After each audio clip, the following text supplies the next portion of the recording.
pas des gens qui sont contre le dialogue. Nous avons demandé à dialoguer depuis combien d'années? Ce n'est pas le gouvernement qui demande le dialogue, c'est nous qui demandons le dialogue.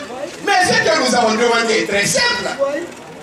Nous sommes dans quel pays? Nous avons demandé à ce que la loi soit respectée.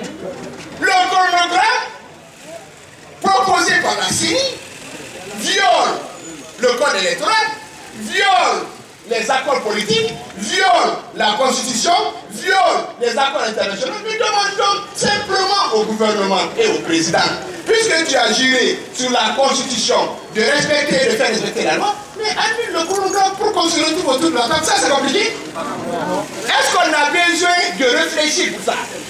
La CENI doit organiser les élections, mais la CENI, quand on dit l'indépendance de la CENI, ne veut pas dire que la CENI doit faire l'appareil. La CENI n'est pas dans la jungle. La CENI est dans une république. La CENI doit organiser les élections conformément au code électoral et à la constitution. C'est pour ça que nous avons dit que nous n'avons rien contre la date du 11 octobre parce qu'elle est conforme à la loi.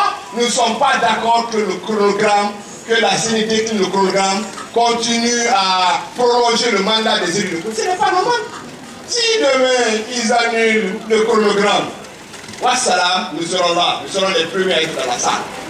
Deuxièmement, nos militants qui ont été arrêtés, qui ont été emprisonnés, qu'on a arrêtés arbitrairement, on s'était presque mis d'accord, il faut qu'on les libère.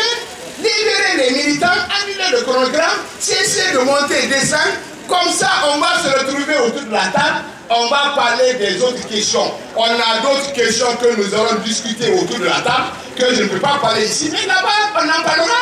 Si vous voulez le dialogue, mais allez-y, annulez le programme. Est-ce que ça c'est compliqué? Non. Tu n'as pas dit?